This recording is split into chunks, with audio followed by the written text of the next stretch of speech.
Reaper. You look at Sombra, and she does work really well in a lot of areas. But we are unpaused. We are going into the game. I think the teams have claimed that they are ready. This is it.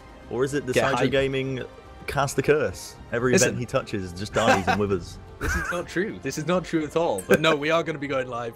This is it on University, NRG versus Cloud9 for our first stage. We're on the University stage of Oasis. And we'll see what the picks look like in the next 30 seconds. How do you feel about this Numlocked Reinhardt versus Gods? Presumably they're going to be running it on Gods, so they don't have him on it at the moment. But interesting. Numlock's been getting quite a bit of flack recently for his recent performance, but do you feel like it's all that? I think he was just having a really bad showing in that one tournament.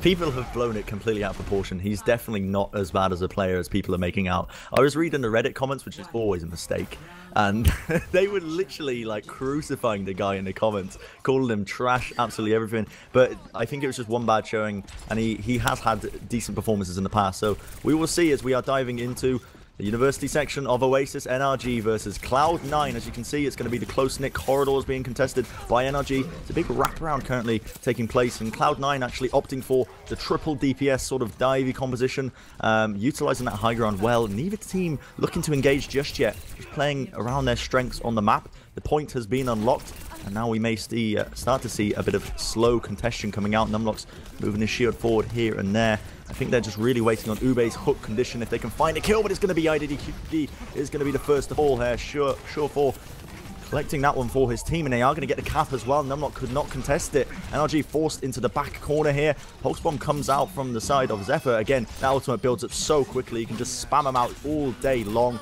Surefall collects another one. Gods, and that is going to be the call to go in there. And for some reason, NRG pop off the nano boost onto Harblue, trying to salvage that fight. A bit questionable there. Whoa, that was a tempo nano boost coming out right as he got it there, dummy. He knew that Harblue was actually on really high energy and there was a potential to shred a couple of people, but really difficult just to tag the targets that are playing in the triple DPS. And he'd already lost a couple of players. That was a very risky play to go for and punished immediately by Cloud9. But you saw the battle of positioning at the beginning of this area where both teams are just trying to bully the other out, but the triple DPS has got so much a better ability to control the high ground and try and poke and wrap around them and threaten flanks. So look at NRG's positioning at the moment, so far back, and they're having to pop the beat just to engage. Yeah, that's not great. I would prefer to use it in response to Surefall's Blade, which might get sent out. Attack Visor comes out from Selly. Has found Uber. Transcendence also by Rolf, as he's just going to be trying to keep his team alive. But they are definitely finding the kills on the side of Cloud9. Numlocked in a bit of trouble, has to back off. He's on a sliver of HP, just getting ran down. The shield is broken. Is he going to be falling here? The heals are coming out, but it's not going to be good enough as they are just getting spawn camped up. Surefall steps a little bit too close to the spawn doors. Does get hooked up there by Ube, but Cloud9 on an absolute monstrous spree right now, just holding on to this point. However, the man to watch now is most likely going to be Harblue on that Zarya. He's Graviton Surge ready and waiting, and there's a lot of ultimates almost online as well for NRG, so this is the time to strike right now. Well, NRG's main crowd control ultimates are so slow to charge as well that Dummy's almost got his nano boost immediately. But IDDQD has died. Both of those players, Adam and Gods, stuck in the middle of that Graviton. They've got a couple of picks back, but with Dummy going down, they don't have the nano boost to use. Surefall has been knocked down, but still going to be able to get back up and take out Ajax, and it's into overtime. There's nobody left there. IDDQD not even able to blink onto the point, and Cloud9, they take that without even really being, even looking contested. Yeah, Zarya loses, you know, Graviton Surge being one of the most powerful ultimates in the game. You saw in the final moments there, you can almost instantly win a fight off the back of a single good Graviton Surge, and Harblue just couldn't find it. That's the power of the sort of triple DPS dive composition, is that you don't have to stay congregated like other tanky compositions. You can be all over the place and basically force NRG into worse positionings themselves to try and get off a good Graviton, and we saw it exactly there. Now they're switching up a little bit.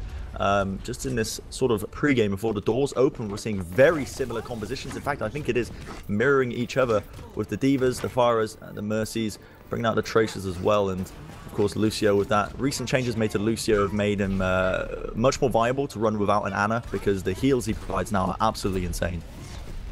They are crazy, but both teams are going to be working on their Pharah Mercy pockets here, and Surefour to start with has got a fairly big rocket onto Ube, trying to pressure him out. Dummy's keeping most of their heals just onto everybody else, trying to heal them up rather than putting the damage boost onto his Pharah. But there's so much damage coming out onto everybody on the NRG side. They got an early pick on the roof, but they just couldn't change that into anything else. Harblu's going to get popped out of his mech, and once again, the first fight going over to C9. Numlock's doing a good job there, staggering in the final moments. He has bought a little bit of time for his team just before they lost that point there. Interestingly, yeah, I mean, when you're running against the Pharah Mercy, of course, the D.Va is an excellent sort of counteract to that. Just the defense matrix being really good at soaking up those damage-boosted rockets because they can be really, really deadly. There's no damage fall-off on the rockets whatsoever. One across the map can bring a DPS hero down to, I think, a third of their HP. But look at Surefour, he's absolutely slamming these air battles. Ube is constantly getting pounded down with these rockets. Meanwhile, on the point itself, the little bit of a fight happening in the top area. The pulse bomb from Selly connects onto Numlock. He ends up falling himself as well, and Surefour winning the aerial assault battle. He's destroying this Pharah Mercy combo. Dummy and Ube do not stand a chance. And Cloud9 still in full control at this point. It really doesn't feel like they're breaking a sweat. Now, as soon as Numlock and Harblu came in there, they were shredded down to single-digit health, it seemed, within seconds. And that was just the ability of Surefour to zone out Ube and Dummy, and then Selly's putting a huge amount of damage onto the tanks at the same time as Gods just counter jumps onto them. So again there, Numlock tries to take the high ground, definitely does a little bump and knocks him off. And whilst the Pharah battle is going on, again, Numlock and Harblu still taking a lot of damage. Has to pop out that D.Va self-destruct there, comes out from Zephyr. He's able to get back into his suit as the beats dropped as well, so they've got that to counteract. Ajax was an early death as well. Absolutely, the fight's still kicking off for now. It seems with the resurrections up, there's not many casualties, but Dummy's already built up his resurrect. He's going to be popping it off, so it is currently a 6v5 fight. Surefour just hitting these rockets time and time again. He pops off the barrel, he picks up a 2k. That's insane. What is he made of? I don't even know, but he's just completely salvaged this for his team with superior mechanical skills. He was popping off for days, and Surefour is absolutely one of the scariest Pharah players I can really think of in the current sort of gaming scene in Overwatch. Yeah, he's always had that pocket pick for them. Ube comes in, tries to use his barrage to get a single pick, but wasn't even able to put the damage onto the support player. So now as the dregs come in for NRG, they're not going to be able to sync up anything. They don't even have individual ultimates to drag this out. So Harblu's going to get peppered out of his mech, focused down. Where's IDDQD? Zipping around, lands his pulse bomb. Takes down Rolf, but that's not even enough to keep him permanently in the spawn queue, as they had the Resurrect just waiting and ready, and so far C9 have been outclassing them. I feel like they are struggling to go head-to-head with C9 as well. You don't have to try and take that Pharah battle, and you don't have to have the Mercy to go alongside Ube as well. You could try and just run a single Pharah to tie him up and run the triple DPS instead, and just focus on winning the ground battle whilst tying up Surefour and Adam. That was almost entirely the Surefour show there, wasn't it? He had an absolute standout performance there on that Pharah, and now a similar composition being used once again by Cloud9 on this section, the jump pad section of Oasis, whereas NRG look like they might want to run the exact same again. Indeed, they are just going to be trying to mirror up these compositions, but from what we've seen in the past, unless they can really either deal with the ground forces initially or quickly bring down Surefour, they're going to be in a very troubling situation, because they seem to be trying to put all their baskets into bringing down the Pharah Mercy combo on the side of Cloud9, and it's not really working out for them. So we'll soon see if things do change around as we're moving into this. Both teams just sort of rolling out. NRG playing very much more passive, the center point being completely taken control of by the side of Cloud9. Numlock wants to try and gain the high ground. He's jumped into the back balcony, but that's just going to literally get him jumped on. He was alone. Alone to the Wolves, gets bitten to pieces there by Cloud9. Yeah. Zephyr on the D.Va just slamming home as well these kills. It looks like it's going to be another early win here for Cloud9. And this is the kind of thing you see from NRG, is that they're playing the dive, and people individually on their team aren't uncomfortable on the heroes that they're playing so much, but they don't seem to have a plan. Numlock comes all the way around and dives without having the peel ability of Harblu. Harblu's nowhere near him. There's no way that he's going to get out either, because he just used his jump to be able to get up. So he's literally just asking to be killed in that situation, and it didn't look like NRG had a plan to either help him or try and make use of his distraction or the space that he gained, and now they're in the super sticky position of trying to get back in. Absolutely. Ube moves into the back with the damage boost, trying to take the 1v1 against Surefour. Eats a rocket, eats a second one, not quite finding the kill still. putting in the work though. Gods with the 2K meanwhile on the point, just been running people down with a lightning gun. Shuffle again wins the 1v1 against Ube. The mid-air direct air shot hits it again onto Dummy. This is beautiful gameplay. I love a bit of Pharah v Pharah action, but now demeched Harblu, he's going to get staggered, forced to jump off the map indeed, so he can respawn with the rest of his team. Here's one of the problems that I'm seeing from them is that Harblu's trying to peel with his defense matrix and in general trying to put pressure onto Surefour to help out his Pharah Mercy combo, but that puts Numlocked in and IDDQD in at a huge disadvantage when they're actually trying to go for any kind of dive, because Zephyr and Gods are just peeling so well for each other and being able to put damage on the players on the ground that they're getting minced, and then who cares if there's a Pharah in the air? Yeah. Absolutely, and once again we're going to see them trying to move in. The self-destruct gets let off there by Cloud9, doesn't connect onto any kills. There's still ultimates across the board for both these teams to utilize to try and take this point. I think the pulse bomb did get committed there by IDDQD, doesn't claim the kill. Dummy falls as well. That was with the resurrect, that could have turned the fight. I think that might just be the final nail in the coffin here for NRG. They let off a final self-destruct from Harblu, but Harblu once again has fallen. The barrage popped off as well. Gods with his Primal Rage is going to be forcing them off the point with a few final seconds left before it could potentially be all over. Numlocked is going to try his best to try and get onto the point, but he used the jump pad early. 99%. The overtime is going to tick down as Numlocked does finally jump onto the point. Does not have the bubble for that damage mitigation, so he's getting rammed down time and time again. Soundbarrier now fitted in the final moments for Cloud9. Dummy once again falls with the resurrect. So it means there's going to be no second chances here for NRG. And I think with this overtime slowly getting ticked over here, they've got Ube on the point, but it is most likely in these final moments, it is IDDQD just to cause a bit of mayhem, but the overtime finally is going to tick down, and it's going to be Cloud9 winning map number 1. And, you know, like I said, I'm an NRG fanboy, but I was kind of expecting that kind of result. Yeah, I mean, they definitely had a plan going into it, but their plan was to run a similar composition to Cloud9 and didn't have the same level of coordination with the team. Right. Look at that. Just slam Ube. I felt like he wasn't actually destroying Ube in the 1v1s, but he was applying so much more pressure to Ube plus the rest of his team that Harblu felt like he had to help out, and then the rest of the team was at a severe disadvantage. It was completely obvious, especially when you're taking the occasional third-person view or just being able to look at the tanks, that Gods and Zephyr had a much better understanding of when they wanted to initiate, who they wanted to be able to appeal for in certain situations, and just more of a focus on the battle around the objective rather than the sky. So many times, even if you win that Pharah v Pharah battle, you'll have taken so long to do it that the ground fight is already decided. So if you're taking the Pharah v Pharah, you don't want to expend that many resources into it.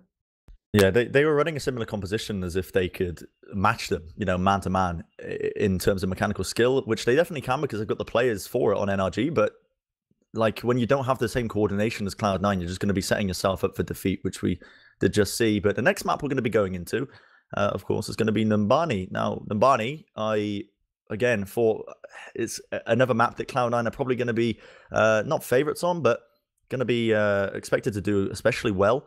And after that previous performance as well, I mean, again, I gotta probably give this one to Cloud9 to be winning it once again. But remember, this is a best of 5. It's not over just yet. Even I'm basically skipping all the way ahead as if Cloud9 have already just won Numbani. But we're not at that point just yet. No, but I think you're right in saying that some similar concepts apply to Numbani, especially the first point, which could be really pivotal and decide who ends up winning the map, essentially. I mean, on Numbani, you essentially have the first point, and then you have a little bit of a scuffle in the streets, but not much, and then you have the final bend, where the games really get serious. If you're getting locked off in the streets, that's probably because you're just getting outclassed by the other team, or you've really failed to make a proper push. That area is far less defensible than it is on many other maps. But the first point is very crucial because it's that hybrid map and it can be quite difficult to crack. And a huge range of compositions are also really viable. But some of the most looked for are the ones that Cloud9 have been showing and have been succeeding on, where you've got the Diva Winston dive, so that you've got the verticality in your composition, and you've got the Soldier 76 that either Selly or Shofor have been excelling on, or you can run the Pharah occasionally as well. Yeah, absolutely. Just having the ability to contest the high ground is so important for trying to retake this first point. And in a lot of cases, defending it as well. You see, some teams, they run more static compositions on the defense, and it's almost asking to get run over because eventually one of the high ground sort of breach attempts by the attacking team is almost always going to concede, or succeed, I should say. And eventually, as soon as you get control of the high ground, the other team are a massive disadvantage when it comes to trying to defend just the point. So we'll see which way the teams decide to take it. I believe, once again, lobby is getting sorted as we are currently speaking, trying to find the right server and location again. But the players will be joining fairly shortly. It is going to be NRG on the attack, first of all. So what are your expectations coming in this? From what we've seen of their hero pool, what are we sort of thinking? I think the team has shown glimpses, like real glimpses, not that much, of trying to run the triple DPS dive compositions, and their triple tank when they were running it before. Just in general, actually, NRG have looked very uncoordinated. It kind of looks like they took bits and pieces of strong players and the strong individual talents that they've seen on other teams, and they're having real difficulty gelling them and trying to mesh them together with any sort of cohesion. They don't look like they really have a good understanding of where different people want to engage and how they want to play. You see teams that have that just innate intuition of where their teammates are going to be at certain times, when they're going to go in and how they're going to support them. NRG don't look like they've developed that, and I don't think it's for lack of trying. I think that some of these players have different styles that don't go together particularly well, and they're struggling to make any composition really work well at this kind of level where we're talking about competing against teams like Cloud9. I could definitely see them running just a 2-2-2 dive composition like we've seen them run with the D.Va and Winston, but put a Soldier 76 there, flex Ube over to the Genji rather than the Pharah, and see how that works for them. They could go with some kind of tankier composition and take control of the top left from the attacker's perspective, but I feel like that's really opening you up to just being dived upon in this kind of meta. So it's going to be interesting to see what they actually roll with, but I'm looking for a step up in terms of how they're supporting each other. Yeah, so I mean, during that first game, we didn't really see any glimpses of that. The coordination still seemed to be on a level of what we saw in the previous games. Again, you got to give them a little bit of leeway in the fact that they have lost Seagull recently. The one guy they were practicing with, for absolutely months preparing in this roster to just go out, on all cylinders. But with the recent, with his recent departure. They have been trying out all these different DPS players all the time, and I can't imagine that is any good for practice whatsoever. You're going to be struggling to find some meaningful sort of coordination when it comes to that. Yeah, definitely. But on that same vein, it's not like the team is in a position where they can just try and plump for somebody and see how it goes. They have to try and find somebody that fits nicely with the rest of their team, because they're currently lacking anybody that seems to fit the bill particularly well.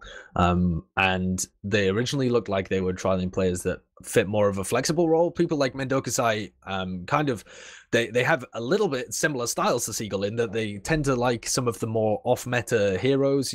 Seagull was kind of famous for bringing out heroes that most people wouldn't run, and making them work through a mixture of his own individual skill on those heroes and the surprise factor of running, for example, the Hanzo, the Mei in kind of situations where Mei wasn't meta, and the Bastion, things like this, along with his staple of Genji and the Pharah.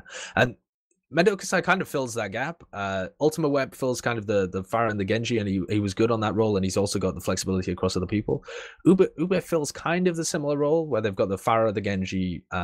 He's also more towards the Roadhog as well, but they're still looking for this last player that's going to fill all the gaps, and I'm not sure whether a sixth player can fill all the gaps in NRG. There's some other issues. You feel like the they rest need of the to team expand the current hero pools with the players they've got at the moment, just before because right now it's like they're searching for the golden boy, isn't it? It's someone who can fill in all of these little weaknesses and holes. Yeah, absolutely. And it doesn't really seem to be working, because you know, you find that guy, you've got basically I guess the faker of Overwatch. I don't know how good of a comparison that is because I don't watch League of Legends, but I think you are going to need someone who's just... You're telling me that they need a faker of Overwatch in order to be able to compete, to carry the rest of NRG, is what I'm hearing. But this not so harshly worded. No, but this isn't a team I don't think that really needs carrying or that that has like bad individual players. They just are really struggling to find anything that works for them. And we have gone live with Numbani, so we'll see what they're thinking as they come onto the attack here. But Numbani very much plays the kind of map where teams have set executes of what they want to do, and teams, particularly on the defense, are going to have one set way of defending this, and there are a lot of ways that you can use the different high grounds, use the different flanks, etc. So it's going to be interesting to see how they break it down. The meta in Korea seems to be a lot revolving around kind of the Torbjorn to shut down Tracer flanks and then really playing around this tunnel at the back with your Soldier and your Ana. Yeah. But the North American teams seem to play more around the point and trying to jump up on the different high grounds rather than going for the flank. And certainly Torbjorn isn't something that most teams try and meddle with in the West. Yeah, I think running a Torbjorn on this first defense is something you really need to be comfortable with and confident as well. In the fact that if you're running a Torbjorn, you're pretty much setting yourself up to full hold them because you don't want to be switching off the Torbjorn role and having an ult disadvantage when you're going through, I guess, the streets phase. But here we are, we're rolling out with it. Absolutely. It's going to be NRG running a tanky composition. Yeah, with triple tank. No vertical mobility really whatsoever, and they're going to be contesting it straight up. They run all the way into Gods. Gods immediately brought down to quite low HP. We're just going to get healed up just below them. The hook comes out onto Zephyr. Don't actually have the damage to bring him down. That is unfortunate. If they managed to get that early D-Mech, that could have been crucial for them. But Numlock Shield is currently going down, and now the initiation has been called from Gods, just jumping up and down for now, teasing them if you like. Still, NRG just holding strong. And that is the first pick. Ajax is the man to claim it. Selly ends up going down. That is crucial. Lucio, that new DPS hero that was recently introduced. And now the point is going to start to get contested. And this is showing a bit of signs of life. Ube with the hook combo onto Gods. Claims another one. IDDQD finding Surefour. This is looking excellent for them so far. They're going to be moving a bit forwards just to not let them get really any foothold in this sort of streets area. But with 2 ticks already, NRG get a performance that I wasn't so much expecting, especially with the composition they were running. I'm not gonna take anything away from NRG there. They definitely played that hopefully in terms of how you should play the triple tank. Yeah. But C9 didn't try and go into them. Zephyr and Gods had real opportunity there to use their boots to try and get up top and knock some people down to the high grounds and get the early pick. And instead, they just allowed people to poke. And that look at God's Look at the bubble. That's incredible. So I've never seen that silly. happen before. That's crazy. The traffic light bubble. That's incredible. I think that was unintentional. Yeah, absolutely. But no, they have ultimates to use to come into this. Attack Visor is on IDDQD. Ube has his whole hog. They've also got a sound barrier on Ajax. He built that up pretty quickly, and they're going to be using that to defend this. Put it through the streets phase. He pops it off. It's simply with Attack Visor result. He's picked up a 2k Surefour in the back lines. Finds Numlock as well. This is looking beautiful for Cloud9. They managed to defend it, and it was actually the sound barrier used by Cloud9 there. Oh, no, it wasn't. Sorry. Okay, I see. Alright, I'm mistaken. Ajax tried to pop up the sound barrier to save it, but he got picked at the most crucial time there. So Cloud9 needed that to win that team fight. Yeah, and that situation isn't too bad though for NRG. They're working around their ultimates here. They want to set themselves up for a good initiation with Harblu's Graviton Surge that they're going to have up soon. They'll probably be able to use... Oh, Oob's getting a hook up top as well. Wow, what a save by Gods. Almost got that, but yeah, nice save as he drops that bubble down, and in comes the Graviton Surge into the top. Zephyr unable to block that one, and they get a lot of damage out there. Adam and Sally the first to drop already, and IDDQD's popped off his attack visor in the back as well. Tactical visor going down. That doesn't pick up too many, but it definitely zones out the rest of the players, and they've got a good push through streets here. Yeah, as expected, I think the streets phase is easily one of the hardest points to defend with on Numbani. It is the hardest point to defend. It's going to be always risky when the spawners for the attackers is always much more advantageous. But look at that, NRG looking for more, trying to play around Ube's hook. That is excellent damage being put off there. It's Rolf, and he's going to be falling almost immediately. And they've got Numlock's Earth Shatter. Harblu's on an absolute mad one, bearing in mind. He's pushing up all the way into the spawns. He is slamming them right back into it. He's not letting them set up a decent defense. Ube as well gets the kill onto Zephyr. That is wonderful stuff for them so far. And this is something that we're only seeing in recent times in Overwatch, isn't it? Is the never really trying to let the defending team get comfortable and get a good push. Oh, and NRG really... That's incredible. Wow. They have knocked Cloud9 completely off tempo here. Ube pops out his whole hog. It needs to be kept alive, but Dummy can't quite manage it as all of that damage comes down, focusing him out. And it looks like eventually Cloud9 are going to be able to pop out of their spawn and hold things. But they got that around the first bend there completely for free, just pushing on those individual picks and the momentum that they were able to gain off that. So that's a really great push from NRG, actually. That speaks a bit more to the kind of aggressive coordination that we wanted to see from them. And they certainly knocked Cloud9 off kilter.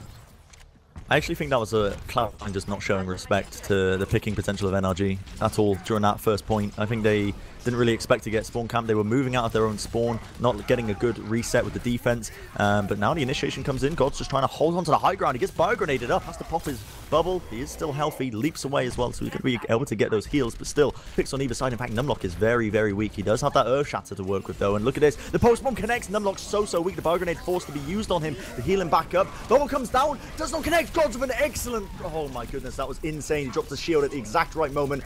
But I don't think it really matters. The Nano Visor combo is going to be coming out here for IDDQD. He's popped it off. The Helix Rocket is going to be bringing down Gods. The picks are flowing through right now. It's a kill feed of red for NRG as they are slamming through this final stage of Numbani. Just a single player as Zephyr. Adam now moving on to the point, trying to hold on for as long as he possibly can. Gods now moving in, gets sucked in with the Graviton, and the sound barrier being popped off is the cherry on the cake for NRG as they get a very decent time on Numbani. A really good time on Numbani. They storm through the first checkpoint. I immediately take it because Gods and Zephyr aren't applying enough pressure, and just by spamming they managed to find the kill on Selly and roll that one forwards. Take a really great fight on the second point just through great use of their ultimates and a Graviton that Zephyr wasn't quite able to catch in the defense matrix because Harvey cleverly just pushed it into a little nook and cranny, and then they roll that one all the way forwards, getting pick after pick, and then they're just set up for their ultimates again at the end. And that was into Cloud9's triple DPS as well, and the fact that they applied so much pressure with their tanks off that second checkpoint stopped Cloud9 ever being in a position where they could dive. And as soon as you knock them so that they're on the back foot and they're not able to get aggressive, you've gone a long way to already winning the fight, because the triple DPS can just pick you apart. I mean, if they dive into IDDQD there where he's on the Soldier, or even onto Harblu where he's on the Zarya, they can find those picks and snowball very quickly, but they were constantly on the back foot because of the aggression from NRG. Honestly, really impressive stuff. A lot of it comes down to the NRG were playing super well, but Cloud9 didn't show any respect whatsoever when they were pushed off the streets phase. They kept moving out to spawn, not as 6, just waiting around, and Harblu was on incredibly high energy that entire last push. And he could easily just solo kill, take these 2v1s when he had his shields off cooldown, which is exactly what we saw. Most of the picks were just getting off Harblu, being supported by his team. And this composition now, we're seeing Harblu on his signature Roadhog for NRG on his defense, Numlocked and Ube on the more flexible and mobile roles. They've got the Winston and Genji respectively. And it's going to be Cloud9 running what looks to be a triple, oh no, sorry, the 2-2 dive. So running that Winston and Diva. And Harblu on the Hog here is something that I've been thinking about a lot, is that teams that have a Hog kind of like to run it, but just slam it into kind of more of a dive style, where normally you'd see him running, I mean, either the Tracer or something to make a triple DPS dive, or more usually he would be on the Diva. But instead he has to hit these hooks, otherwise he's a walking pudding that's just going to get immediately taken down here by Cloud9. So it puts so much pressure on your Roadhog to perform in this composition, because he doesn't really have anywhere to go. If he misses these hooks, he's dead. So Harblu has to just be deleting players off the map. Certainly potential for it, but he has to hit the hooks. I'm a big fan of NRG's positioning right now. They've got the two most mobile teammates, the Ube and Numlocked, on the Genji and Winston, just holding onto the high ground, but they're bringing forward so low there. Gods with the 2k, the help of his team, the burst damage has brought them down. They were completely segregated from their team. Good bio grenade from Dummy is going to keep them all in tip-top shape. Harblu has gotten DMEC out. I did a QD moving in, however. They need to contest this point. It's already on 2 ticks. The hooks trying to pop off for them. Cloud9 finding the picks, however, in the meantime. They did not having to take care of Selly on the high ground because their 2 most mobile teammates immediately died there. And that will be a very rapid take of this first control point. First thing to note of interest is that Showfor and Zephyr have actually switched roles for whatever reason. Showfor not picking up the Tracer and Zephyr not picking up the Diva. Not really sure why they've done that. Normally you'd see them on the other roles, but Showfor had a great Diva play there. I mean, he completely abused the positioning of NRG. NRG were positioning their heals inside the tunnel, and the players who needed heals, Numlocked and Ube, outside the tunnel. So Showfor just walks in between them, puts up his defense matrix, and they get all of the kills. You just zone out that heal, and the Soldier 76 immediately. So there was nothing they could do. They played that one really well. Just took a while to identify the position and then took him out. And now we're going to have a bit of an ultimate fight on the streets, it seems, as both teams want to contest this card. Begin with the Transcendence, Bren. Absolutely. Seller also using his tactical visor there to pick up a few kills and help with his team. God's just running down remnants of these players, and not many ultimates used, I don't think, at all on the side of NRG. They just want to let this sort of phase go. They get stalled the point a little bit. That's Harblue in the backline. Zephyr going to be building up his ultimate even more. He's got that pulse bomb ready and waiting. But right now, there is still an opportunity for NRG to potentially contest if they're super quick on the mark, but that payload is getting pushed in a very rapid pace, so they need to be moving fast, and they need to be moving now. They definitely have the ultimates to use. They've got a Nano Visor combo, and Numlock's going to be contesting the point, moving in even further forward. It's Nano Visor in high ground. Can't really do much against that. Helix Rocket onto Selly, brings him down. IDDQD just for trying to find these kills. Now it's going to be the Dragon Blade by Ubi as well to try and bring them down so far. Surefour on the point in that D. We're going to get D-Mech twice in a row. A good sleep dart by Dummy as well in the back. Needs to be mentioned onto Gods. Completely took him out of the fight when he was Primal Raged up. So NRG taking a much superior fight. Almost on a knife's edge there. Almost getting completely capped out there. I like that decision, though. They went in. IDDQD with a good position for his Nanovisor up top. Immediately takes down Selly as well, who it looked like wasn't quite expecting him to burst out from there and thought he could dodge back into the room. Got caught by a Helix Rocket. And now it's on Cloud9 to try and engage, and they don't really have anything. They're going to have the support ults up first, which should allow them to take the second point if they can get around it. But Ajax got one to reply with as well, so relies on them trying to stagger them out from the side of Cloud9 and get a lot of damage into their tanks. Numlock jumping in really deep here, actually. That's going to be at the same time as they pop that beat at the drops. He uses his Primal Rage at the same time as well and just smacks Rolf in the head. Yeah, they utilize. I mean, I don't know how good that actually was, utilizing two ultimates. They stagnated the push for a little bit, but the streets phase is something that right now there's 3 minutes left for Cloud9 to repush with. They've got basically a tactical visor on Selly. He's going to go down immediately to Harblue there on the flank, though. They're going to be trying to rush down Harblue, bring him down. They do finally take it. It's a 1-for-1 trade, but losing your DPS player when he had that tactical visor, I should say, is never really good. But Cloud9 look to be recovering equally as well. They're going to pop off the sound barrier to try and take this fight as best as they possibly can. Ube ends up falling to Gods as he just runs him down with that gun, and there we go. The kills just flooding in for Cloud9. The entire kill feed just filling up with blue, and it will be the cap. So they do manage to, you know, stagger this push a little bit on the side of NRG by utilizing the soundbar and attack visor and whatnot. Moving into this now, there's a lot of ultimates on the side of Cloud9 to utilize to push this in. They can definitely chain all of these together, but the question is, I mean, really you have to win 2 fights and then kill all the spawners if you want to be able to lock it out and deliver it to the end of the map, where they absolutely have to. And Harblue is building up the Graviton Surge this entire time, so they're fighting for position and getting into a good stage where they're going to use this. In comes the Self-Destruct at the same time as a Transcendence, and God's already picked off 2. The Sleep Dart onto Zephyr is going to stall out a little bit of the damage, but not enough, as players are falling left, right, and center for NRG here. They just can't keep people alive. Dummy's got this Nano Boost, so potential to get players back in, see if they can send somebody out, but who do you use it on? Ube when he builds it up, or Numlock possibly as they fight around the point? They switched Numlock to the Reinhardt, and using on him is definitely not really advisable, not even that great, but I think that might be the only play they can potentially do. However, you know, Cloud9, they're just going to completely disengage from this. The 6 players are now up for NRG, so they can afford to just back off, disengage, and try and take a superior fight after getting a pick. Adam falls incredibly low, almost actually dying in the process. Now Gods moves into the back lines with his bubble, just trying to cause a bit of havoc. Still on full HP, and he's got that Primal Rage to work with as well if he wants to pop it off. Finally, it's going to be the Nano Blade popped off on the side of NRG, seeing if they can utilize it correctly. Zephyr is going to be the one to fall, but Cloud9 taking the correct initiative there, immediately disengaging as soon as the ultimates were used by NRG. They baited that one out really well. Gods and Zephyr pushed themselves forward. The rest of the team looked like they were kind of in position to support them if things went well, but as soon as that ultimate came out, as soon as they saw the Nano Boost being popped, they knew that the Blade was also coming out, immediately hightailed it out of there, and they essentially get those 2 ults forced for nothing. They've got the beat though, and Ajax drops that one. There's an Earth Shatter coming in as well, so pressure on Numlock to try and halt one of these pushes, but it looks like for now, C9 going to back off and disengage. So this is where the pressure is on Numlock to try and hit something big and delay it for the rest of his team. But God, nice dummy. Zephyr in the back. Yeah, really well played by Dummy there, hitting off that sleep dart onto Gods. Again, not the hardest target to miss in the world. It is a Winston. He's a giant monkey. The Earth Shatter comes out from Seb. He brings down Selly. Doesn't quite connect it onto Surefall. Surefall to deflect is going to most likely be able to get it out of there. Zephyr is also still in the back lines on that Tracer for Cloud9, but he's just going to get hammered in the face. He just runs out of blinks to try and get away from the giant angry German man swinging the hammer around.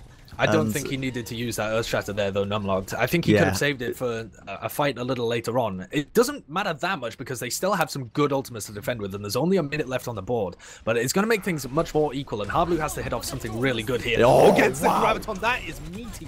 But the sound barrier is going to get dropped in the middle of it. Ube does so much damage to them, and that was before the Transcendence got popped off. A little late on the trigger finger there, Rolf, and the rest of your team is going to die as a result. And that means that a lot of ults now have been taken out by Cloud9. They've got the Blade and the Pulse Bomb, but is that really enough with 50 seconds left? I really don't know. That was honestly one of the most disgusting Gravitons I've seen so far out of Hardblue. He's been having an absolute outstanding game on Zarya for this map, Nimbani.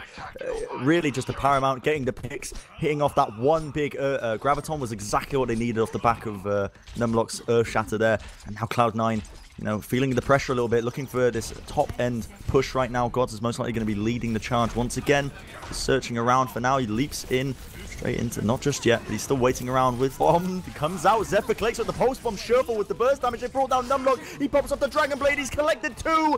Cloud9 slamming it, just dismantling NRG when it was looking so good. IDDQD tries to defend on the payload. Tries to contest it for a few extra seconds. They still have the Earth Shatter on Numlock. That is correct. And they're going to be moving in as well. They got an Earth. They've got so Nano Boost as well. Ultimates to use. HX the sound barrier. This is defendable. Numlock coming in, he's already got the sound barrier off, he's got the potential to use the Earth Shatter just to lock everybody out as well. They've already found the pick onto Selly. Gods has popped up his Primal Rage in the back, but Numlock has still got the opportunity. Oh, he hits out on the Surefall and Rolf, the last 2 players who were really in a position to do anything there. And NRG, what a performance from That's them. Incredible. You wouldn't have thought it. If you looked at the first map and looked at any of their previous results, that is a blinder of a map to take right there. And they looked like a different team. They did. Yeah, it was insane. Their ultimate usage, you know, aside from, you know, we can dig into Numlock for the missed Earth Shatters here and there, but their ultimate usage was, you know, by a long shot much better than what we saw in map number 1, and they really pulled out all the stops. It was super impressive to see. Like you said, it's almost like a completely different team that we've just seen. It was really impressive from them. I mean, both teams were using their ultimates reasonably well. There were some shaky moments though where Cloud9 looked like they definitely had a plan and knew which ultimates to use. They just got caught in a situation where like particularly on that final, not the final push, but the one before that, where Rolf has his Transcendence and he knows that he needs to keep people alive, but instead they drop the beat in the middle of the Graviton rather than using his Transcendence, and that ends up being like just shredded through instantly by Numlocked and Ube as they just power through them. And he was just the slightest bit too late on the trigger, and it ended up being that they invested in far too many ults and ended up coming on the south side of that Ube engage. But something that was really impressive, I think, was the way that Hardblue's running his Zarya, because that should be punished. Like, if we're thinking about how these compositions are working, he's running Zarya into a D.Va Winston dive composition, where the D.Va's just going to eat your ultimates repeatedly, unless you're really clever with how you're placing them down. And he hasn't had one eaten so far, unless we're stupid and missed one. But I think he's, as far as I can remember, I think he got them all off. And then he was running it into triple DPS, where your Zarya is definitely much more difficult to peel with Zarya than it is with a D.Va in that against the triple DPS. You can only keep yourselves invulnerable for 2 seconds with a single bubble, and then you're an easy target to pick off yourself. So the fact that he was getting a large amount of impact from that Zarya pick, I thought was pretty impressive. Do you know what it reminded me of a lot? It reminded me of Ninjas in Pajamas with Fraggy on Reinhardt. The aggressive plays by Hardblue, and a lot of the times you think, well, you know, this should be something that's getting punished because he's pushing up so far time and time again. He's finding these crucial pick-offs on the Zarya. But yeah, like you said, just this team, NRG, they were working around him, supporting him. Dummy was actually always there. He had a bio grenade handy whenever he was getting quite low, and That's one of the downsides, I think, of not running an Ana in your composition, is the fact that Biogrenade being like one of the most powerful abilities in the game to completely cut off all healing. And when you don't have that, when you're running up against the sort of Cloud9 lineup, Harblu just has all the room in the world. He can get that Biogrenade slapped onto him. He's got the Lucio heals. He's got the Ana heals. You know, he can just be an absolute monster in the front lines. And yeah, super impressive performance by NRG. We are getting the third map set up for us today. Still NRG versus Cloud9. The score is 1-1 currently, and we're going to be moving into shortly Watch Point Gibraltar. What are your thoughts on this one, Josh? This one's very different to Numbani in the way that it plays. Dive composition's incredibly powerful, lots of verticality in the map. Teams that play aggressive are getting a load more value out of the fights that they're taking, particularly at the beginning of the map, but especially in the hangar as well. And you need that verticality. And so far, NRG have looked best, or have looked the only time they've looked like they have any shot, where they were playing on Numbani and they actually looked like a real cohesive team that was backing each other up and playing really well on the individual heroes, was when they were playing triple tank. And that's going to be difficult, very difficult to pull off on Watchpoint Gibraltar against a team that's good at the triple DPS or the Winston Diva dive, particularly once you get to the hangar, but also kind of all the way through it, apart from the final stage. You've got difficulties if you're playing triple tank, and that hangar is going to be almost impossible to get through, because consider the options that they have there. Unless they ran like IDDQD on the Roadhog and put Ube on Genji and tried to just put an Anoblade up top to clear things out as they push with the other ultimates bottom, like, you really have to do mental gymnastics to try and find a way where triple tank is in any sense favored against a dive composition. Even if it has the ultimates up, these huge crowd control ultimates are not going to get much value in that particular stage. So this isn't a map that you would expect NRG to perform well on, but I said the same about Numbani. Yeah, it's because Cloud9 seems so much more comfortable with the dive comps of what we've already been saying, and NRG not so much. After that recent performance, they actually did reasonably well, and they seemed quite comfortable running sort of those high mobility heroes like Numlocked on the Winston, Ube on the Genji, and they definitely have a chance, especially after that previous map. I think if they had immediately come off the back of a loss, I would have said, you know, Cloud9 are going to probably sweep this. But after the back of that, they've shown signs of life. They've shown a lot of coordination that I didn't think we were really going to be seeing so soon after the recent roster mix-up. And yeah, time will tell as we move into it. But it is definitely a map that... yeah, since the... I'm trying to make a joke with seagulls flying away, but it's not quite working out in my head. And the flock the flock dispersed. The seagull was shot down. He's gone. He's out of there. Yeah, they definitely look like they're more competent on the triple tank. I mean, part of that might be that Harblu feels more comfortable either playing the Roadhog or the Zarya. Even when he was playing Roadhog, actually, he wasn't going for his crazy Harblu flanks, which would be immediately punished if he was playing against this kind of dive comp, which, I mean, as some casters call them, the Harblus, right? So he definitely has a propensity to go for things like that, but he managed to hold himself back, be a bit more disciplined on the ways that he was using that. I'm still not sold on it. I still don't think that it's a very good thing just to throw the Roadhog in with the Winston and Genji and just hope that you're hitting mad hooks. But we'll see what they end up with on Watchpoint Gibraltar, which we're going into just about now. And the score 1-1 in terms of maps, and wasn't particularly expecting that, but I think this is Cloud9's map to lose here. This would be a huge upset if they were also able to take Watchpoint Gibraltar NRG. And NRG going to begin on the defense, see if they pull out. I mean, they have flirted with triple DPS. It's what they're currently on. Yeah. They played it, what was it, like 1 or 2 fights, like a control map here or there. It was a very low amount compared to how much they usually play tank, which is,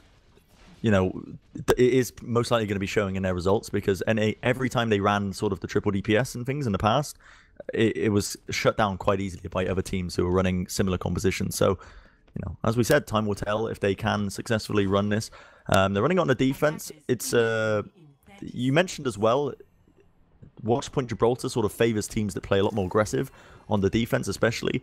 I don't know if you watched, Harsha did a video on basically pro plays on how Rogue like to play this first point of Watchpoint Gibraltar, where they basically just slam bodies into it.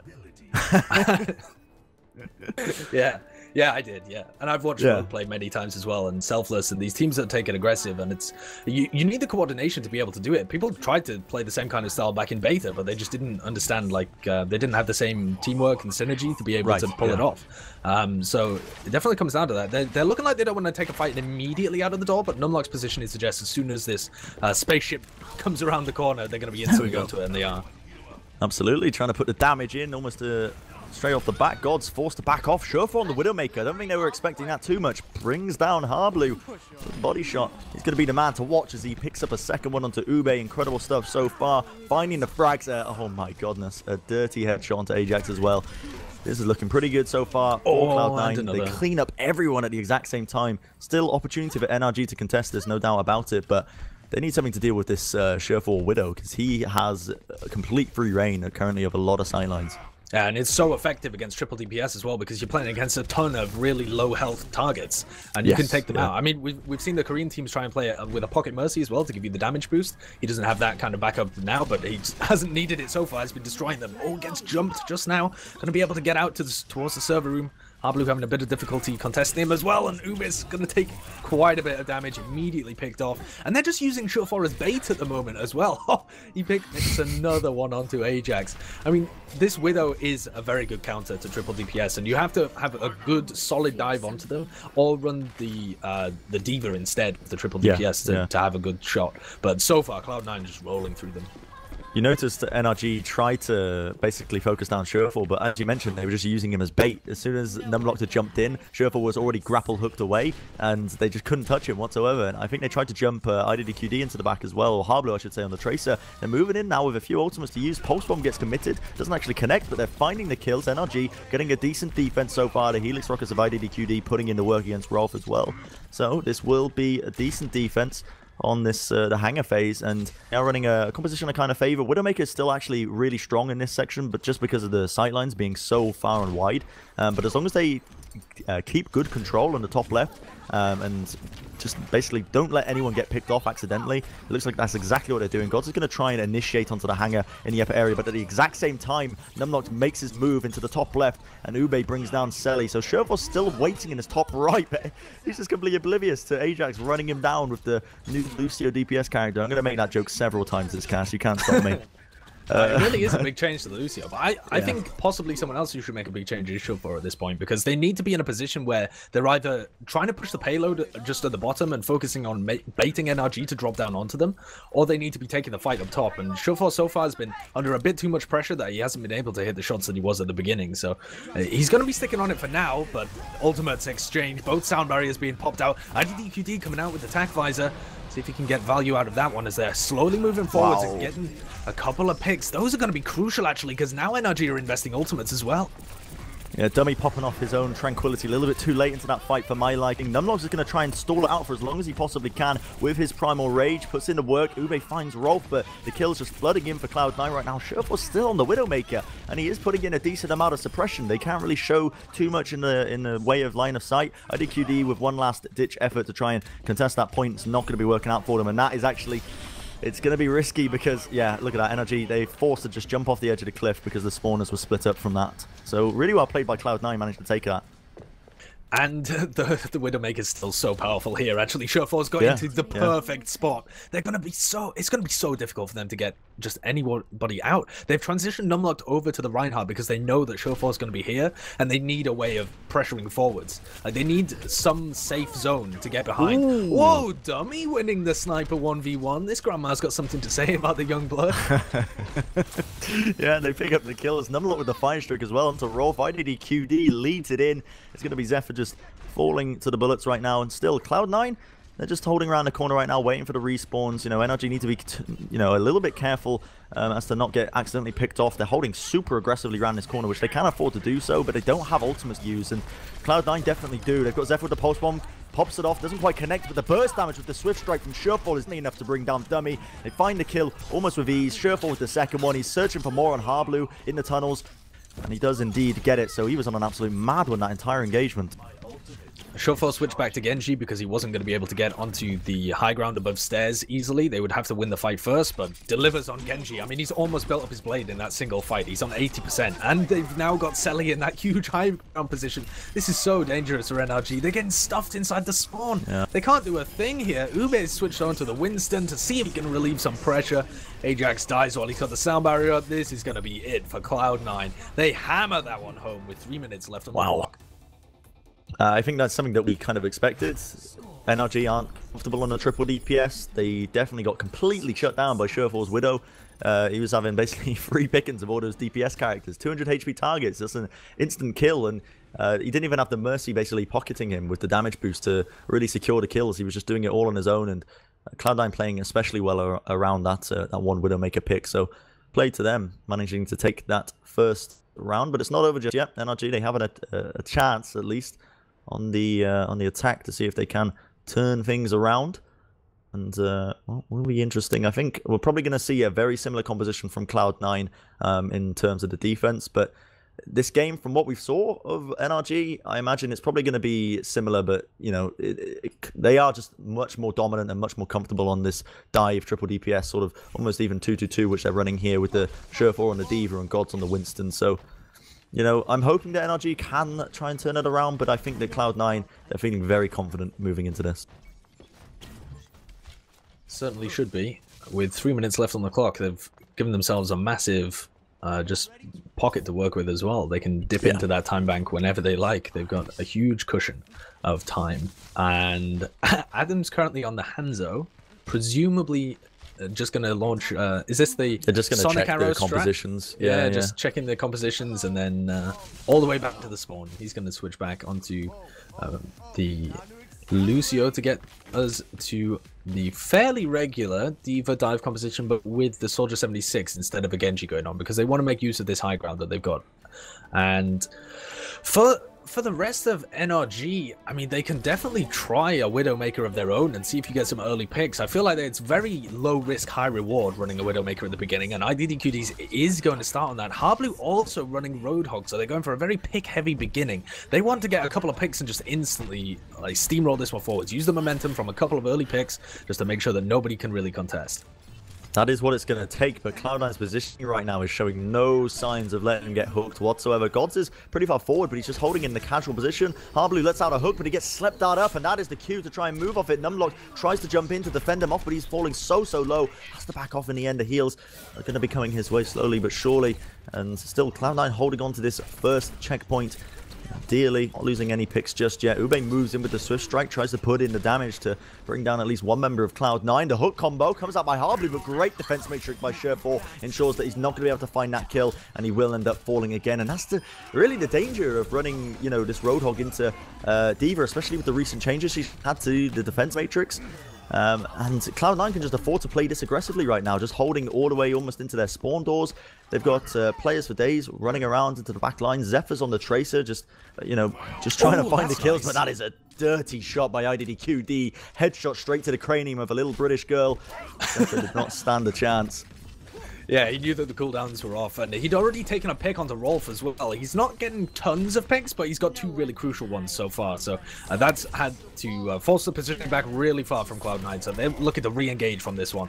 And they've got a couple of ults up as well. Rolf can definitely use this nano boost, and in it comes. IDDQD hitting another headshot onto the Tracer of Zephyr, though.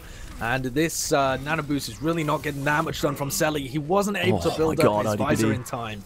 And he goes down as IDDQD's just getting pick after pick after pick. He's unreal. He's honestly unbelievable right now. And the best thing about this Widowmaker pick is that he's forcing the line of sight of Cloud9 completely in unfavorable positions. And look at this. NRG immediately just running them down, trying to see if they can pick up any more players. And Selly is going to fall quite late. So this should be a free push through this first section. They do have ultimates on the side of Cloud9. Zephyr has a pulse bomb. They managed to get this off onto the supports, or at least one of the supports. It's going to mean they do have a chance of trying to contest this. But look at these ultimates on the side of NRG. They got a Tranquility. They got a Sound Barrier. Ube's got his own Dragon Blade. And IDDQD is still popping off heads left, right, and center as Selly's going to fall.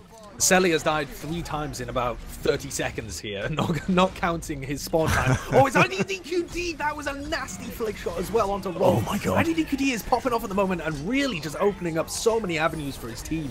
The fight in the He's ground on the is gear, being won by them boys. as well. But Selly's only just had an opportunity to get back into this fight just about now, and he's had the most impactful ultimate this whole time. Does manage to win the 1v1 against IDDQD, picks him off at the end, but Dummy picks up that kill in return, gets the trade, and NRG going to continue to move this payload forwards.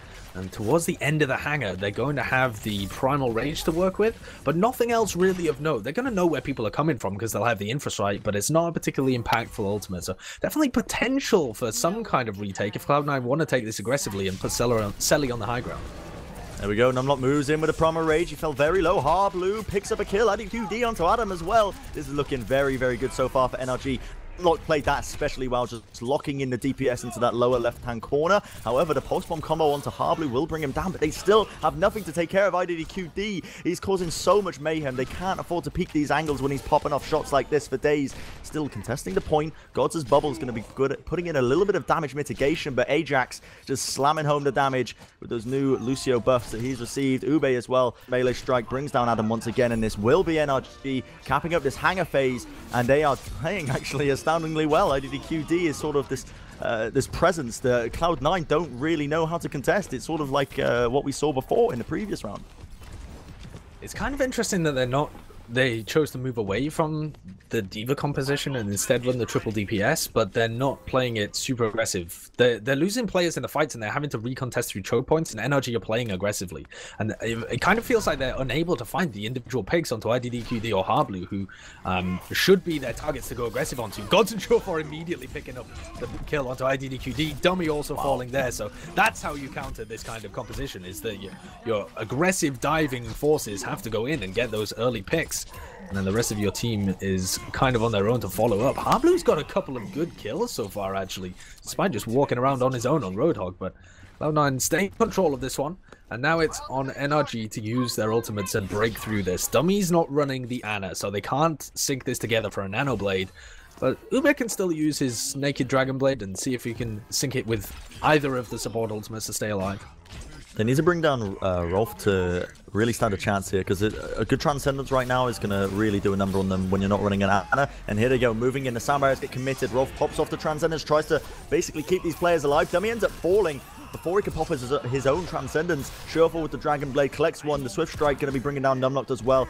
Gods utilizing that Primal Rage in the final moments to bring down IDDQD. Still, not a bad fight for Cloud9, but they used a lot of ultimates to try and defend that. And Harblue, for some reason, every time I watch him, he's just in their spawn, just like, you alright guys? How you doing? I think his style of playing Roadhog in this composition is that he waits for the dive to go down, and then he just kind of sidles his way out. He's like, haha, see you later, guys, and just goes off on a flank, because then he can pick people up from the side. Oh, look at Gods as well. Sneaky positioning, going to be able to do a bit of damage before he has to jump out here. And in comes the Transcendence from Dummy. So this is a fight that they want to engage to. Ube also going to use his Dragon Blade, but instantly taken down by Rolf. The combination there, the peel as that Genji came onto them, immediately taken out. And Cloud9 probably going to get the better end of this one as well. Got that final pick on a Harblue. Numlocked also falls. And their investment of the Transcendence and Dragon Blade into this fight is not going to yield any rewards. Interestingly enough, with that engagement, is Showfor was waiting around the backlines. Of course, with Watchpoint Gibraltar, you can infiltrate the backlines on that Genji with the wall climb. And as soon as the dive was initiated by NRG, the call was made, and Showfor just made short work of Dummy. You know, Zenyatta's got quite a large hitbox, very easy to kill, especially when you're as proficient with the Genji role as Showfor is. So he really didn't stand a chance to the tail end of that fight. Still, NRG moving in. Attack visor comes out from Selly to try and defend this on the side of Cloud9. They pick up IDDQD, pick up a second one. Here's a third. Attack visor claiming the 3K. Beautiful stuff and a good defense so far. Selly is actually popping off right now. He's claiming all the kills in the kill feed. Still, it will be the defense, and that was, I think, what, just one ultimate used on that defense. Pretty good efficiency, if you ask me, from the side of Cloud9. Yeah.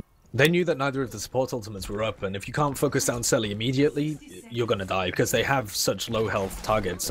5 of their players are on 200 HP or lower, and they've only got Numlocked on the tank now that Harblue switched over. They're running a triple DPS, but with IDDQD on the McCree. See if he can shut down individual players. Well, he gets a headshot there onto Adam and picks him off immediately. But there's so many ults on the side of Cloud9 that how are you going to break this with only 40 seconds left? Numlock puts out his Primal Rage. They pop off a couple in return, so they've managed to get a decent opportunity for the next push where they'll have Ajax's sound barrier. Ube is going to fall so late into this fight, and he's only going to be able to get into the tail end of this still. Numlock collect the kill onto Zephyr. That could be, you know, the silver lining, I guess, coming into this one. Harblue gets the post-bomb onto Odds Gods, leaps away in the nick of time. Does not let any of his team take the brunt of that damage. Brilliant plays by that man there. Still moving in this control point, or the payload, I should say, into the final moments. Selly claims another kill onto Ajax. Just holding on for dear life. Surefour with the follow-up onto Harblue. We're going into overtime now as it's ticking down. The kills thoroughly in the favor of Cloud9. The Dragon Blade going to be coming out here for the side of Surefour, I believe, and he's trying to pop, not Surefour, I should say, that was Ube, but he didn't actually manage to get it off. He died just before he could, and that will be match complete. NRG end up losing Watchpoint Gibraltar, making it 2-1 to Cloud9. It's not over just yet. This is a best of 5, so still opportunities abound for NRG to try and claw it back a little bit. In that game, though, they were looking super competitive until it came to that final portion, and then they couldn't find any way of getting around this final bend, and they didn't at any point try and revert to a triple tank strategy, which is viable. They got to the they got to the third checkpoint, and they had something like 4 minutes on the clock. This is where Sully just deletes 5 of their players with a tactical visor. Okay, but they definitely could have. And it was their tank line, really, and their ability to dive that I feel is letting them down when they're playing dive compositions. Harblue looks like he's really shaky when he's playing the Diva. He doesn't look like he's got a good idea of when they want to go in and who he should be peeling for. Numlocked, when he's on the Winston, has got some very questionable uses of his leap as well, which leave him stranded when he actually has to get out or wants to dive in with people. They look like not only are they not synced up, but they don't look as comfortable in their roles on the within the dive composition. So when it gets to a really sticky portion like the last stretch of Watchpoint Gibraltar, this team, not all teams in general would be better going to triple tank, but this team in particular, if you've got time on the board and your only thing that you have to do in order to be in with a shot of taking the map is completed, then definitely you could move Harblue over to the Zarya and try and sync up some of these big crowd controls, get Numlock playing on the Reinhardt so that you can approach much easier. You don't get deleted if somebody uses a tactical visor into you. So I feel like that's certainly an option for them that they didn't try, and instead they just tried to muscle through the dive. And although that was working for them previously in the map because they were just able to keep Cloud9 off tempo the entire time, as soon as they got themselves built up and had a couple of ultimates, they were getting outclassed. Yeah, it's an interesting point to make because, you know, it's easy, you know, hindsight is 20/20 at the end of the day. We could say, you know, they can make these changes off, but I can definitely understand the reluctance to do that on the side of NRG. You're giving up an ultimate advantage almost when you're pushing into the final point. Obviously, after the first time it fails and the ultimates are a bit more even, then you could maybe make some changes. But I can understand why they try and sort of force the dive. But when you're up against a team like Cloud9 with so much raw mechanical skill and prowess on these individual dive heroes, it's always going to be a really tough time to try and best them. So Cloud9, they end up taking it. The fourth map we're going to be moving into is Ilios. Ilios being an interesting one because there's some sections that favor Widow. We've seen some Widow play already on Watchpoint Gibraltar. It will be interesting to see if they decide to utilize that on maybe the Ruin section. Yeah, I definitely think that'll be coming out. I definitely think the Widow on Ruins is going to be like what teams decide to run into like a triple DPS composition for sure. Because you've got such great sightlines and you have to leap so far to be able to try and shut it down. And you've got the 200 HP squishy targets to play into. Like, why wouldn't you run a Widow? It works really well when you're playing against that kind of composition. All right, well, we are waiting, I believe, on the lobby once again. But we can talk about, I guess, Ilios in general. From what we've seen of these teams so far, what are you sort of expecting, Josh, moving into? Because I mean, Ilios is a map.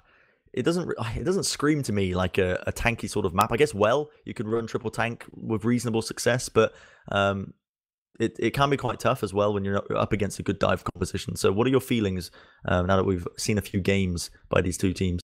People definitely bring up as if it's a good triple tank stage, and I disagree. Like I can see kind of where they're coming from, and I feel like some people have also raised it as a stage where Orisa would be pretty useful, but it's so open and it's so susceptible to people diving and running a Pharaoh, running any kind of composition that can get behind you and then run flanks. Any kind of tracers are going to tear you apart in that situation. So I definitely don't think they'll be having fun there. If they run it on the Lighthouse stage, then you could make an argument for playing inside the point and trying to run triple tank if you're playing against like a Pharaoh or something. Even then, I don't think it's going to be particularly a strong map for those kind of compositions. I think because we seem to be starting on Ruins, as assuming Cloud9 runs a triple DPS or some kind of dive with the D.Va Winston, if they have IDDQD on Widow, or we might even see a Widow v Widow fight, which would be super interesting. It's been a long time since I've seen one of those. That I think is going to be the best way to take Ruins, and then from there I think Lighthouse is going to be the better one for NRG to try and take. I mean, I realize I'm approaching this from the angle of what could NRG do to be able to win the map, but they are underdogs. I mean, it's kind of surprising to me that they managed to take that one map in this series and make Watch Point Gibraltar run so close. They've actually looked like they have flashes of real potential of being like this team that people expected them to be. I mean, I think we always knew there was potential in the NRG roster lineup. It was just tapping that potential, and it always seemed to be like a sort of teamwork coordination issue more so than just individual players letting down everyone. So I think the longer this roster really does play together and works out those kinks of sort of coordination, you could definitely, you could definitely got a very top tier team on your hands potentially. But yeah, they have shown signs of life. Gibraltar was also very closely fought, like almost tooth and nail towards the final ends. What else did we have? We had Just chuckle to yourself. No, we're just deciding which team's playing attack and defend, mate. On control, of course. Yeah, of course. Very important. Need the coin flip. Very important. Don't get the coin flip out, please. We've been through that dark days. All right, so tell me, if we're beginning on Ruins and we take the take how we've seen these two teams play so far, what can we nail it down to then in terms of NRG's performance on the more dive-centric compositions? Like, what do they need to improve on from your point of view? In my point of view, it's like more of their tank line performing, or like having a plan and executing it well. What do you think? Assuming they're going to be running sort of tanky compositions, yeah. I mean, from the previous games, what we've seen, Numlock definitely hasn't been having as worse of a performance as he did in the past. He's definitely not playing bad, but he's also, I wouldn't say, playing well. The Earth Shatters that he's been playing when he's on Rhine haven't been... God, all right, I might just leave now. Be making little jests and jabs like that. No, mate. Carry on. So, yeah. If they choose to put Reinhardt, play the Reinhardt on with Numlocked, he needs to be hitting a lot more of his Earth Shatters, for one, because they've been a bit more lackluster. Definitely not as bad as some people have been screaming, because, like I mentioned before, he got crucified on Reddit about being one of the worst Reinhardts. They don't know how he's even got here, but he has had good performances in the past. There is a reason he's on the NRG roster. You can just let him die for your sins and be resurrected on Winston, and there's another option for the team. Exactly, yeah. So, and if they choose to run the dive, they've shown, as we said, signs of life on the dive from Gibraltar. Even on, what was the other map? I've honestly got short-term memory loss. The other map section, Numbani, the one map they won. Yeah, so you can't forget Numbani. If you do anything, if you take anything away from this series, you have to Numbani remember didn't exist. Nah, didn't happen. I know Reddit's gonna forget Numbani existed. NRG, you're a trash team. It's split 50-50 between their. I think the reason NRG gets so much like fierce criticism is because people were genuinely expecting this team to do really well, and it has a lot of potential on it, like in terms of individual talent, and obviously they're a super popular team as well, so it attracts that kind of attention. Right. But they definitely have the pieces individually, but they seem so far to be struggling to put them together. But they've definitely had signs of life. I think they're aggressive dive compositions, like the people who are going forwards in the dive, which is normally Numlocked, and then syncing that up with IDDQD and Ube, with Hablu peeling if he's on the D.Va, that has been an identifiable weakness, I think. All right, well, it is important. We'll see. And we will be going into the Ilios Ruin section is the first one, I believe. And from the early picks, or the early hero locks in, we are only about 15 seconds away, but it looks like Cloud9 going to be opting to use Surefall on that Widowmaker. NRG not really showing too many signs. I think with IDDQD on the Sombra, what do you think? Is this a troll pick, or is this something that could potentially work? Because Ilios Ruins actually has quite a lot of large health packs. It definitely does, actually. Tell you what, I haven't seen people run it very often. I wouldn't know whether...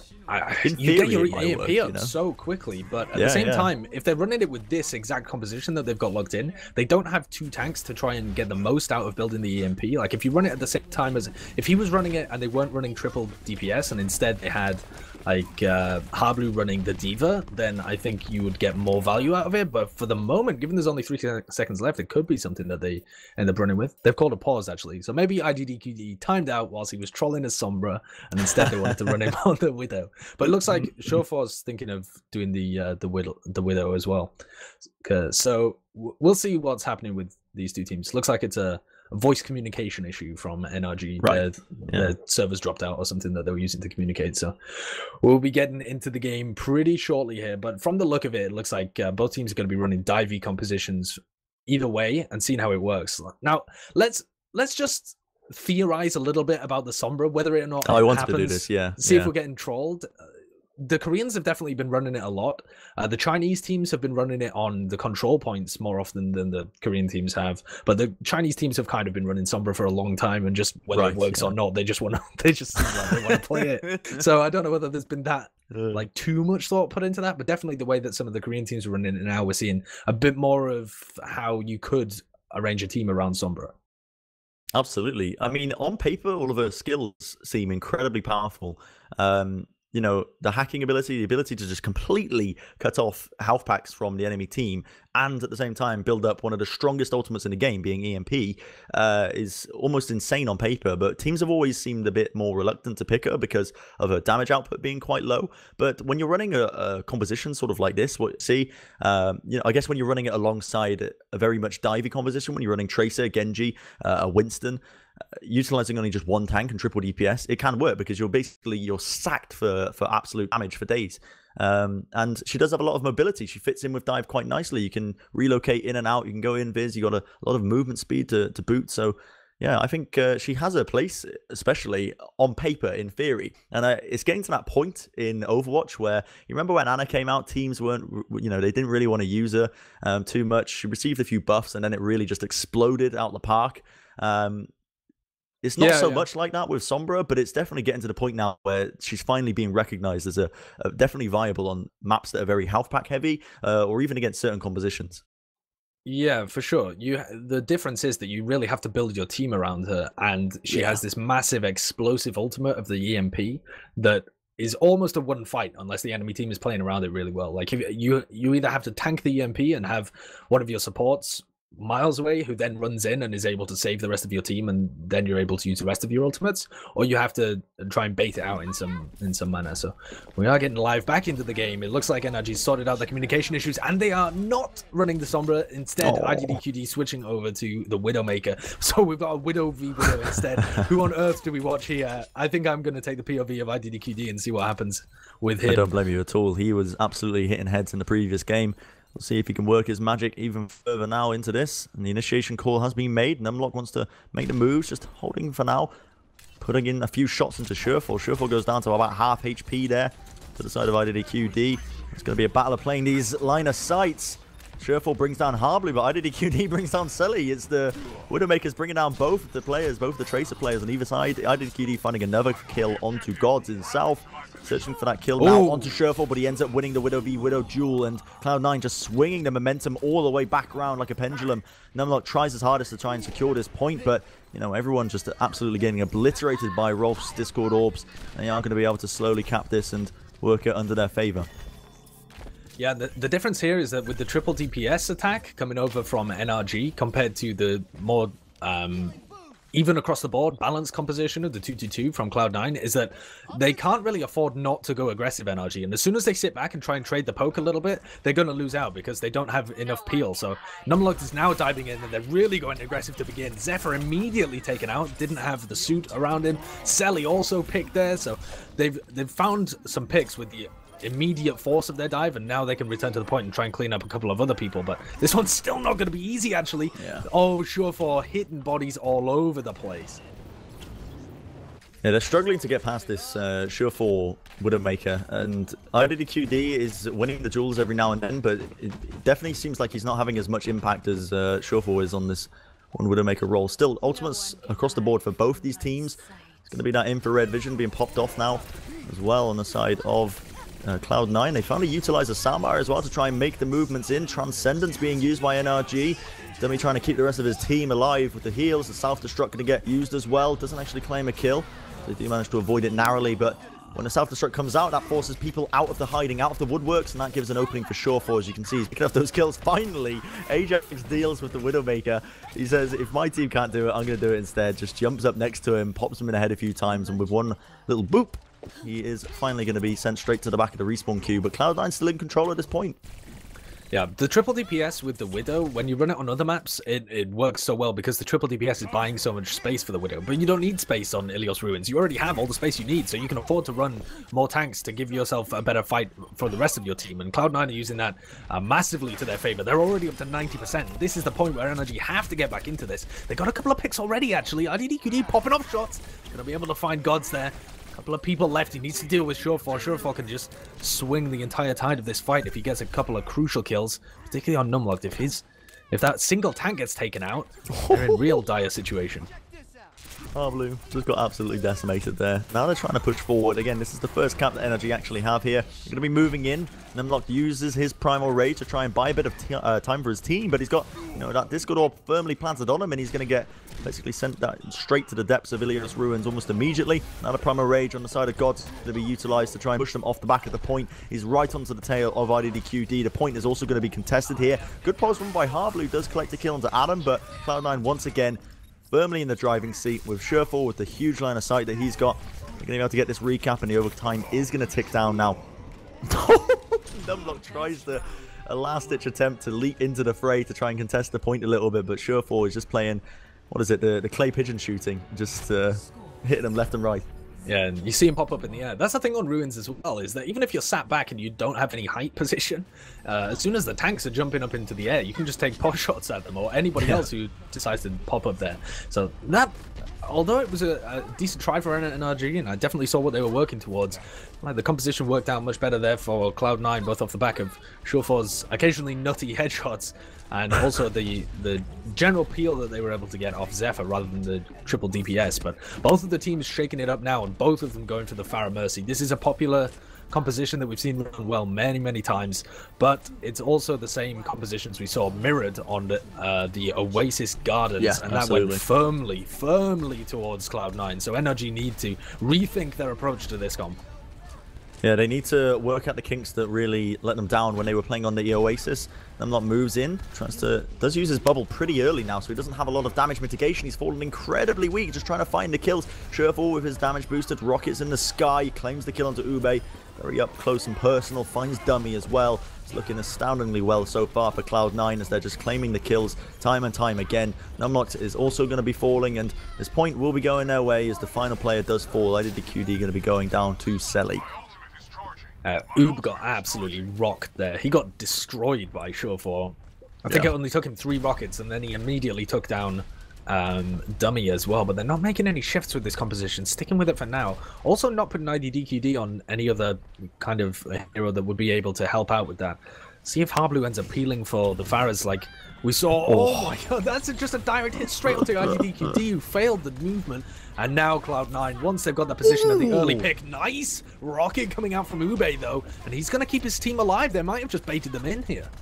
That was a lovely double air shot by Ube. He claims another one onto Rolf. That's going to be turning the tide of the battle almost. NRG have found an opening that they can definitely utilize. The rockets coming in. Ube with that damage boost. Selly did not stand a chance. Just gets one shot obliterated. Numlocked was on Adam, which means there's going to be no resurrections happening into the tail end of this fight. There should be NRG getting the recap here. Surefour is trying to take this long range Fire v Fire duel and the engagement. He pops the barrage off to try and kill Numlocked. But Ube is just a stationary target for him to shoot down. He does indeed claim the kill. That was a barrage trade.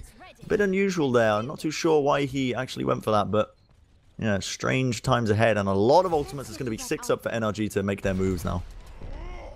Yeah, lots of ults for the other side as well, though. Both teams have their support ults live, so they can take a fight and go for the res. It's just, when do you actually want to commit to that? It's so difficult to get value out of a resurrect, because both teams are going to know that they have it. Both teams are going to be focusing down the Mercy as the fight actually gets underway. And Dummy's off healing other people, actually. So Ube is kind of on his own at the moment. Uses the barrage. Self-destruct comes in as well. That fight's two. Surefour and Rolf both get picked for the res immediately. And everybody from both teams here, Dummy and Adam, getting value out of it, and we're back to a 6v6, Bren.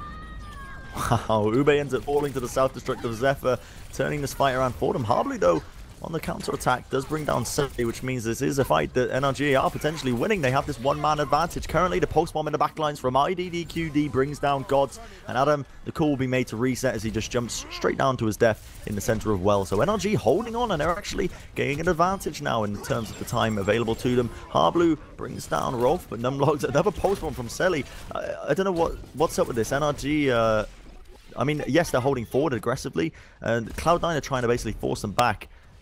With their ultimates. They utilize that post bomb pretty freely. Again, it does build up very quickly, but still, right now, NRG still in control, about 80% onto the point. Still trying to take these long range Fire v Fire duels with the damage boosted rockets.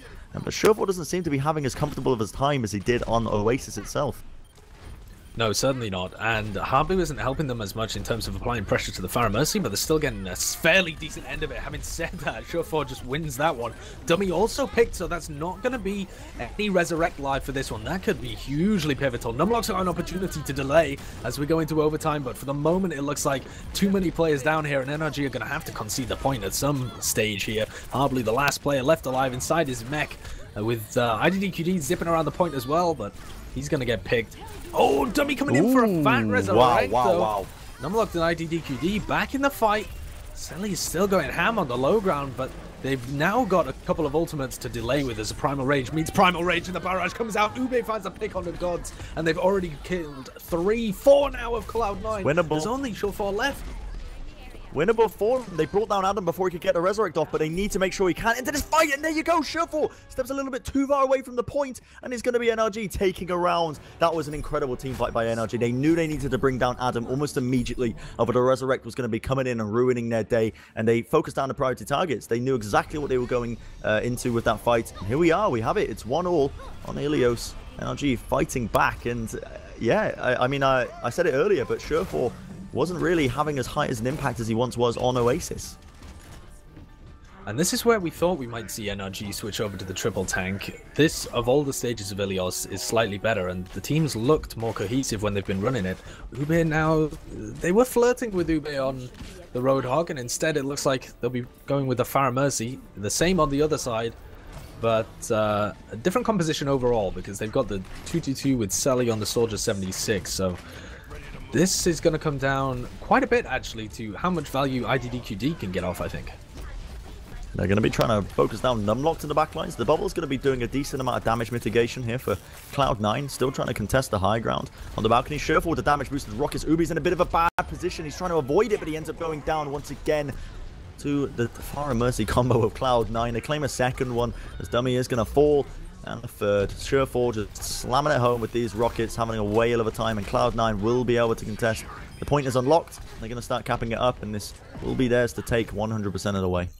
And Surefour just wrecked them there. I mean, individually, if you're running the Fire at Mercy, a lot of the times you can end up just spamming at each other and wasting each other's time, but Surefour certainly got value out of the pick there. Going in with those damage boosted rockets and just getting so many kills. He's at 72% of his ultimate already, just based on the damage that he's done. The rest of his team are no slouches either. Whoa, look at that! Wow. Damage boosted rockets straight onto Ube, and it does so much damage. 2 of those, and it's swiftly out the fight. It's not even that, just one can bring him out of the fight almost permanently because it brings him down to such low HP. Meanwhile, however, the kills are actually going to be flowing in for NRG a little bit here. Rolf ends up going down.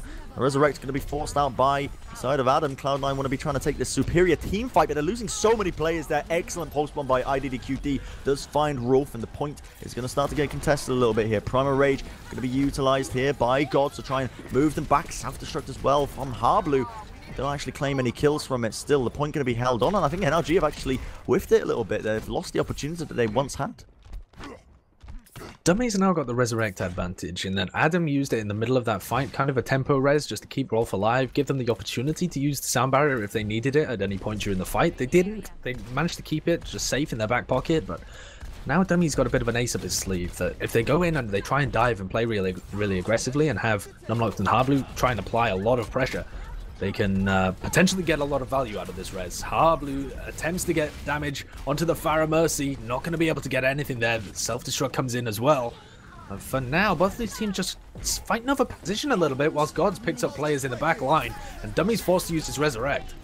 A crucial res there by Dummy brings Ajax back up with the Sapphire. Utilizer going to be trying to take this fight even further on. Still, Tech Visor now going to be used as well by Selly, trying to bring down these players. He finds Ube, and that's the one disadvantage you've got when you're running the Pharah into that Soldier 76. 95%. Cloud9 set off the Resurrect. They're going to be taking this fight 6v3. Numlocked, one of the last man standing. The point is going to start to get contested as the overtime ticks over. It's really the only thing that IDD can do, but it looks like Cloud9, the overtime ticking over, will claim a second round here on Ilios.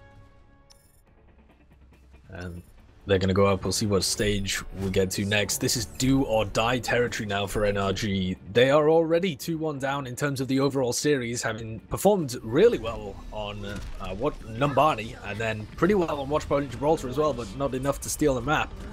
And now their life, their tournament life, in fact, is on the line. A reminder that this is a single elimination tournament and we're in the quarterfinals. So if NRG loses here, there's no comebacks. There's no, oh, we weren't quite ready for that one. This is it. This is your opportunity to progress to the semifinals, and it's dangling above you. And we're back to Ruins. So IDDQD, the man to watch, he's got to be making a lot of room for them. And it looks like this time they're not running it with a triple DPS. Harblue, seeing the value of that Diva, has decided to switch off. I like this a lot, but it's going to be a mirrored composition at the end of the day. They're going to be meeting Diva with Diva, Widowmaker with Widowmaker. We'll see who actually ends up coming on top. I think Shawfor is probably going to be the man to watch in this scenario. Just holding, waiting for the angle, seeing if he can hit a few heads. A very passive play so far, but that is the sniper duel. Surely one there. Picks him off. IDDQD going down with a nice quick shot to the cranium. Still trying to find the kills even further in. NRG forced to back off and now play a bit more passive. And it will be the point once again going to Cloud9. Yeah, definitely. But if they're going to back off every time they lose a sniper 1v1, and this is the final stage they have to play, I mean, you're banking on IDDQD winning a lot of these, and Shawfor nearly hits another shot in him as he's flying through the air. That's such a variable thing to plan your entire composition around. If they're not going for these picks anyway, or going for the dive no matter what. Cloud9 have already found 2 picks as well on their front line. That Lucio that has to play so much more aggressive now that his area of effect heals have been dwindled. Both of the supports dying. Cloud9 already at 30%. Yeah, they are struggling really, NRG, to find this foothold they need in Ilios Ruins. Still, there is time remaining for them. Selly has a pulse bomb on the side of Cloud9. I wonder if he's going to get utilized in any way.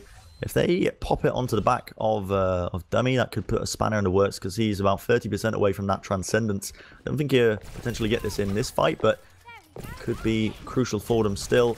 Sniper v Sniper duel kicking off. The speed boost is used, I think, by NRG there, looking to try and potentially engage, but no, not quite. They just switch it to the healing, and Selly uses the pulse bomb, doesn't quite connect it. And Cloud9 still finding the kills as well. Ubi's going to go down to those jets of Diva as he boosts into her. Adam with the follow-up as well onto Numlocked. Demect Harblue as well is going to be a quick, swift end to him. And Shawfor, that's the cherry on top, isn't it? Just wins the sniper 1v1. That's what you like to see. Just a kill feed of red flowing in right now if you're a Cloud9 fan.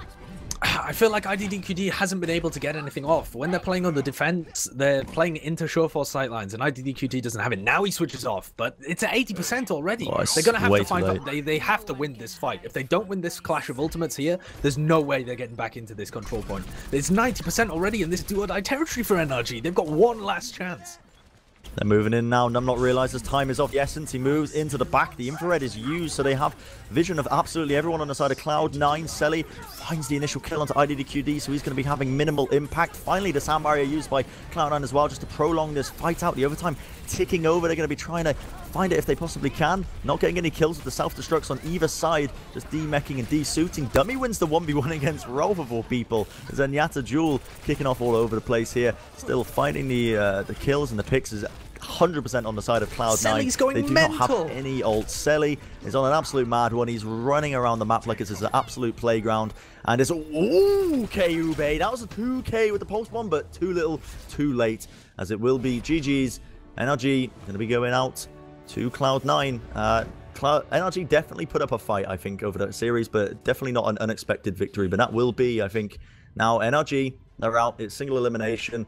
Cloud9 will be moving forward, so not with a chance for the winnings on the side of NRG. But you know who does have a chance of winning? Josh. Is it, by any chance, our viewers, Bren? It is indeed. It's the viewers at home. We've got multiple giveaways. We've got multiple giveaways. The website, if you want to, you know, have a chance at winning some of these great prizes, we've got a Intel Core i7 700. I'm going to get it one day. One day I'll be able to pronounce the CPU's name. It's a very good Intel CPU that's available. You go to cyberpowerpc.civo.com/giveaway. They're also giving away a few solid state drives and mechanical keyboards, but there's also the predictions bracket, so I don't know if you wanted to talk about that. Yeah, well, if anybody predicted Cloud9, you're currently 1-0 up in the predictions over anybody who decided to go with NRG. I doubt there'd be that many people. You know, if you took a spread of the entire Overwatch fan base, how many people would genuinely think NRG had a chance to win that? I think most people would have actually thought that NRG didn't have as much of a chance as they actually showed themselves to have. So, but if you want to carry on with the predictions for the rest of the bracket, you can add your vote, your say into any of these and get added to a leaderboard as well. So you type your name in there, you can put your money where your mouth is, so to speak. And, you know, if you manage to guess the entire bracket correctly, you're up at the top there and you're going to win some prizes. So that's cyberpowerpc.civo.com/predictions. Or you can do that from the main page as well. But the URL is there, cyberpowerpc.civo.com. I feel like a radio broadcaster, like ZP was saying earlier, cyberpowerpc.civo.com. But yeah, if you want to get in on the action and see if you can win some stuff whilst also predicting it, then that's where you should head. But in terms of the actual competitors in this tournament, should we have the obituary of NRG? What did you actually think of their performance? It was better than I was expecting. 100%. Yeah, I'm in the same boat. They showed numerous signs of life on multiple maps.